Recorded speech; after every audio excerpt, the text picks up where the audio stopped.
नमस्कार, मेरा नाम है डॉक्टर पुरुधवन और आज इस वीडियो में हम बात करने वाले हैं डायलिसिस टब के बारे में, जिसको आप सोना बाथ भी कह सकते हो, जिसको आप हॉट वाटर बाथ थेरेपी भी कह सकते हो। इसके फ़ायदे और नुकसान को हम समझने की कोशिश करेंगे।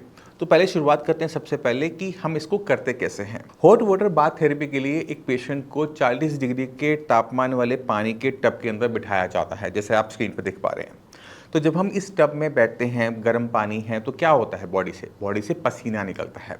अब जब पसीना निकलता है तो बॉडी में जो वेस्ट मटेरियल है वो भी निकलता है, क्योंकि हम अपने कुछ तरीक़ों से बॉडी से वेस्ट मटेरियल बाहर निकालते हैं। हम यूरिन से बाहर निकालते हैं, पसीने से बाहर निकालते हैं और हम स्टूल के रास्ते निकालते हैं। और हम गैसेस एक्सचेंज भी, सांस लेते जब छोड़ते हैं तो भी कार्बन डाइऑक्साइड हमारी बॉडी से बाहर जाती है। ये 4-5 तरीके हैं जिससे हम अपनी बॉडी में जो विषैले पदार्थ हैं उनको बाहर निकाल रहे होते हैं।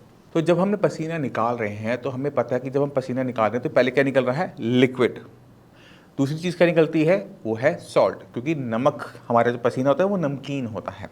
तीसरी चीज़ जो आप निकालते हो वो है यूरिया, और यूरिया की वजह से ही हमारा जो पसीना होता है वो बदबूदार होता है।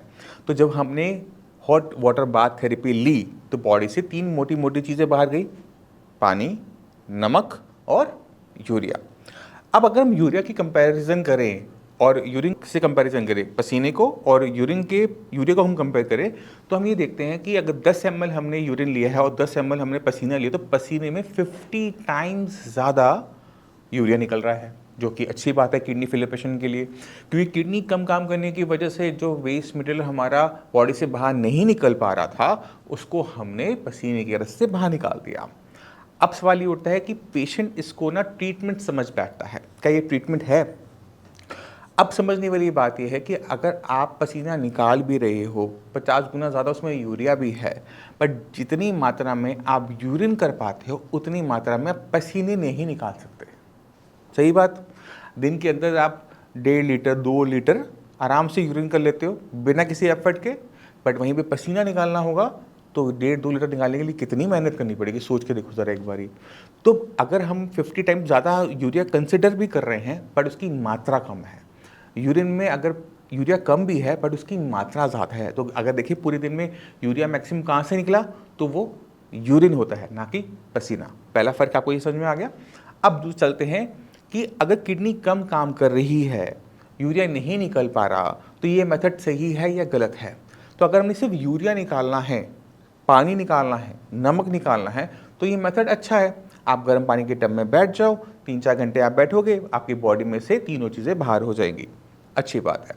जब ब्लड के अंदर यूरिया की मात्रा गिरेगी, क्योंकि आप पसीना निकाल रहे हो, यूरिया बॉडी से बाहर जा रहा है, तो जो इससे होने वाले सिम्टम्स हैं उनमें भी आराम आ जाएगा। अब यूरिया से होने वाले सिम्टम्स क्या होते हैं? मुँह से बदबू आना, भूख का ना लगना, बॉडी का भारीपन बने रहना, बॉडी में पेन बने रहना। तो ये जैसे जैसे यूरिया निकलेगा आपको इन सब चीज़ों में आराम देखने को मिल जाएगा। अब सवाल ये उठता है कि ऐसा करने से हमारी बॉडी ठीक हो रही है? तो इसका आंसर है नहीं। आपने सिर्फ यूरिया बॉडी से बाहर निकाला है पसीने निकाल कर, किडनी को इससे कोई भी आराम नहीं मिलेगा। किडनी जो खराब हो रही है वो होती रहेगी। आपकी किडनी खराब हुई क्यों थी? अपने आप तो खराब हुई नहीं थी, कोई ना कोई कारण ज़रूर रहा होगा। तो उस कारण को आराम मिला इससे? तो आंसर है नहीं। किडनी मैक्सिमम केसेस में बीपी या शुगर से खराब होती है। ना आपकी बीपी ठीक हुआ, ना आपका शुगर ठीक हुआ। कुछ घंटों के लिए बीपी आपका डाउन हो जाता है क्योंकि बॉडी में से पानी और नमक निकल जाता है, पर जैसे ही आप खाना खाते हो, पानी पीते हो, दोबारा से आपका बीपी बढ़ना शुरू हो जाता है। और उसका नुकसान क्या होता है कि किडनी को कॉन्टीन्यूसली नुकसान हो रहा है। अक्सर पेशेंट क्या गलती करते हैं कि जब भी वो हॉट वाटर बाथ थेरेपी लेते हैं तो अपनी बीपी की मेडिसिन को छोड़ना शुरू कर देते हैं, क्योंकि उनको दिखता है कि टेम्परेरी बेसिस पे मेरा जो बीपी है वो लो रहने लगा है। जब हम अपनी मेडिसिन छोड़ते हैं तो हम अक्सर क्या देखते हैं कि रात के टाइम में हमारा जो बीपी है वो शूट अप करना शुरू कर देता है। तो बीपी में बहुत ज़्यादा फ्लक्चुएशन आनी शुरू हो जाती है, या तो बीपी बहुत हाई मिलेगा या बीपी बहुत लो मिलेगा। तो इसमें क्या होता है कि मेडिसिन को सेट करना बहुत मुश्किल हो जाता है। जब मेडिसिन को हम सेट नहीं कर पा रहे तो हम एक सिंगल नॉर्मल वैल्यूज़ जो होती हैं बीपी की वो अचीव नहीं कर पा रहे होते। जब हम ये अचीव नहीं कर पा रहे तो क्या हो रहा है कि जैसे बीपी शूट अप करता है, चाहे वो 1 घंटे के लिए, 2 घंटे के लिए, 4 घंटे, 6 घंटे के लिए भी करे, वो जितनी देर के लिए बीपी आपका हाई रहेगा उतनी टाइम आपकी किडनी को नुकसान पहुंचाता रहेगा। और जैसे जैसे किडनी को नुकसान पहुंचेगा, किडनी की काम करने की क्षमता गिरेगी, और जैसे जैसे किडनी की काम करने की क्षमता गिरेगी वैसे वैसे क्रिएटिनिन और यूरिया और बढ़ेगा। यानी हम तो यूरिया बाहर निकाल रहे थे, तो हमारी किडनी को सुधर जाना चाहिए था, बट वो सुधर नहीं रही, वो ख़राब हो रही है, क्योंकि इसके पीछे जो बेसिक प्रिंसिपल हैं वो उनको हम गलत तरीके से अप्लाई कर रहे होते हैं। आपको ये समझना है कि क्रिएटिनिन आपकी बॉडी से बाहर पसीने के रास्ते नहीं जाता, बिल्कुल नहीं जाता।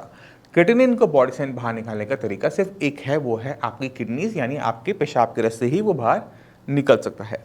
अगर आप अपनी किडनी पे ध्यान नहीं देते और सिर्फ हॉट वाटर बाथ थेरेपी पे डिपेंडेंट रहते हो तो यूरिया आपका कंट्रोल में रहेगा, बट क्रिएटिनिन आपका बढ़ता चला जाएगा। आपकी बॉडी में सिम्टम्स नहीं होंगे, बट आपकी ओवरऑल कंडीशन खराब होती चली जाएगी। अब क्रिएटिनिन जो है वो भी वेस्ट मटेरियल है। आपने यूरिया तो मैनेज कर दिया, बट क्रिएटिनिन को मैनेज नहीं किया। अब इसका नुकसान क्या होगा उसको समझने की कोशिश करेंगे। क्रिएटिनिन जब भी बॉडी में बढ़ता है तो वो मांसपेशियों में ईंधन देता है। अब आपका जो हार्ट है ना, वो हर सेकंड बीट करता है, पूरी बॉडी में ब्लड को पंप कर रहा है।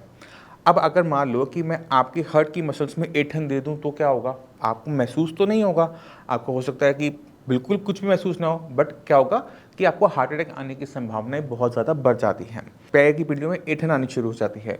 क्रिएटिनिन लेवल आपका 20-22 पहुंच रहा होगा, बट आपको महसूस कुछ नहीं हो रहा होगा।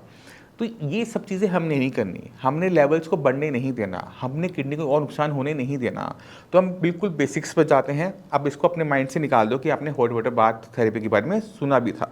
पहला काम क्या करो कि अपनी बीपी शुगर को कंट्रोल में लेकर आओ। एक बार वो कंट्रोल में आ गया, आपकी आधी समस्याएं वहीं पे ख़त्म हो जाती हैं।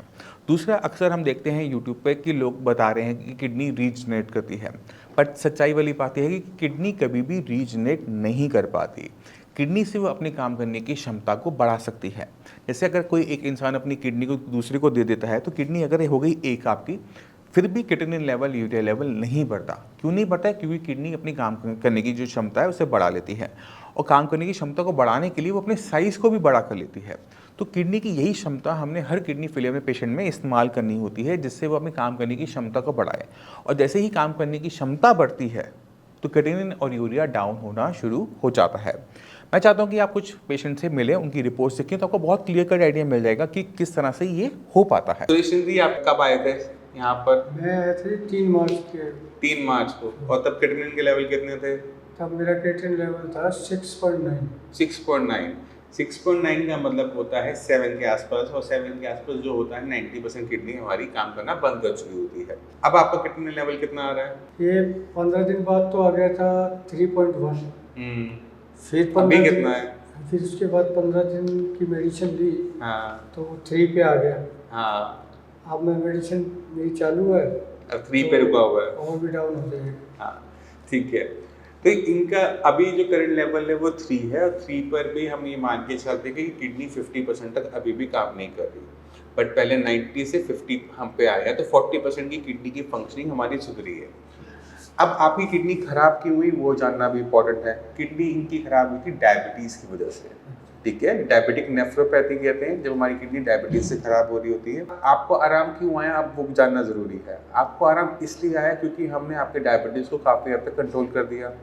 जब एक बार शुगर कंट्रोल में आनी शुरू हुई तो किडनी के पास अब बहाना नहीं था और ख़राब होने का, डायबिटीज़ की वजह से, ठीक है। तो अब क्या हुआ कि जैसे हमने मेडिसिन दी तो लेवल्स आपके डाउन होने शुरू हो गए। अभी आपने कहा कि मुझे उम्मीद है कि और नीचे जाएगा, और मैं कहता हूँ कि मुझे उम्मीद नहीं है कि और नीचे जाएगा, क्योंकि किडनी के अंदर जो हिस्सा मरा हुआ है ना वो आगे भी मरा ही रहेगा। वो जिंदा नहीं होता, वो रीजनरेट नहीं होता। बट जो हिस्सा बीमार होता है वो रिकवर हो जाता है। मैंने यानी वो जिंदा था, बीमार था, काम पे नहीं आ रहा था, वो काम पर आ गया, उसने काम उठाया, क्रिएटिनिन को डाउन कर दिया। बट कभी भी क्रिएटिनिन लेवल हम सोचें कि डायबिटिक वाले पेशेंट के अंदर 7 से वो 0 हो जाएगा, कभी नहीं होगा। तो आपके लेवल यहाँ पर स्टेबल रहने चाहिए। अब आपने क्या करना है, अपनी बॉडी पे काम करना है कि आपकी बॉडी में एनर्जी बनी रहे, ताकत बनी रहे। क्यों? क्योंकि अगर ताकत बनी रहेगी तो हम सारे काम करने लायक बने रहेंगे, ठीक है। छोटी मोटी जो आप गलती करते खाने पीने में, मैंने वो ठीक करवा दी है। कोई माइंड में कुछ पूछना है आपने? नहीं, बिल्कुल सही है। खुश हो? बहुत रिलैक्स है, बहुत रिलैक्स है। तब उस टाइम में दिक्कत क्या होती थी? उस समय बेचैनी रहती थी। एक दिन रात को हॉस्पिटल में भर्ती होना पड़ा। जब लेटता था तो लेटा नहीं जाता था, फिर बैठा रहता था, सूखी खांसी आ रही, सांस फूलती, सूखी खांसी। जैसे आपके शरीर में नीचे पानी भर गया पैरों में, जब आप लेटोगे ना तो पैरों का पानी निकलता है और फेफड़ों में आ जाएगा। इसी की वजह से जब हम बैठते हैं तो हम ठीक होते हैं। जब पेशेंट लेटता है तो उसको घुटन महसूस होती है, एंग्जाइटी होती है, खांसी छूट जाती है, तो उस वजह से पेशेंट सो नहीं पाता। पैरों में पानी कभी भरा हुआ नहीं होना चाहिए। पैरों में पानी भर रहा है, उसको बहुत जल्दी ठीक करना पड़ता है। अगर इसको हम ठीक ना करें तो निमोनिया हो जाता है। निमोनिया में अगर हमारे लंग्स खराब हो जाए तो वो वेंटिलेटर की कंडीशन पे ले जाता है और वहाँ से पेशेंट को निकालना बहुत मुश्किल हो जाता है। तो अगर किसी पेशेंट के अंदर किडनी खराब हो रही है और लंग्स खराब हो रहे हैं तो हमें लंग्स को पहले बचाना होता है, क्योंकि लंग्स बच गए तो इंसान बच जाएगा। किडनी के पास तो 2 ऑप्शन है, डायलिसिस का भी ऑप्शन है, ट्रांसप्लांट का भी ऑप्शन है। लंग्स के पास ये ऑप्शन नहीं होते, तो इसलिए हमें लंग्स को बचाना बहुत ज़रूरी होता है। तो अगर किसी पेशेंट के पैरों में पानी भर रहा है, लेटने में सांस में घुटन हो रही है, तो उसको बहुत तेज़ी से पानी को कंट्रोल करना पड़ेगा, फ्लूइड को कंट्रोल करना पड़ेगा, देखना पड़ेगा कि किस वजह से पानी शरीर में भर रहा है, उसे रिजॉल्व करोगे और प्रॉब्लम सॉल्व हो जाती है। और क्या दिक्कत हो रही थी? और तो ये पैर सूजे हुए थे, और सही है। हाँ, बिना पैरों में स्वेलिंग के फेफड़े में पानी नहीं भरेगा। हाँ बिल्कुल सही है। ठीक है। और कोई दिक्कत उस टाइम में? नहीं, और कोई नहीं। और कोई दिक्कत नहीं? बहुत सही। चलो, तो आपने खुद देखा, जब हम सही रास्ते से काम करते हैं और चीज़ों को समझ के करते हैं तो हमें रिस्पॉन्स अच्छा मिलता है। तो कहने का मतलब ये है कि हॉट वाटर बाथ थेरेपी गलत नहीं है, बट वो उतनी फ़ायदेमंद भी नहीं जितना पेशेंट उस पर डिपेंडेंट हो जाता है। तो हॉट वाटर बाथ थेरेपी सर्दियों के मौसम में बहुत अच्छी रहती है जब हमें पसीना बिल्कुल भी नहीं आता, बट गर्मी के मौसम में हीट स्ट्रोक होने के चांसेस ज़्यादा होते हैं, इसलिए उसको गर्मी के मौसम में नहीं किया जाता। तो उसके फ़ायदे और नुकसान को समझते हुए हमें किसी भी थेरेपी को करना चाहिए। खुद ना करते हुए डॉक्टर की हेल्प से करें तो बहुत ज़्यादा अच्छा रहता है। इसी के साथ मैं आपसे आज अलविदा लेना चाहूँगा। मिलते हैं अगली वीडियो में, तब तक के लिए नमस्कार।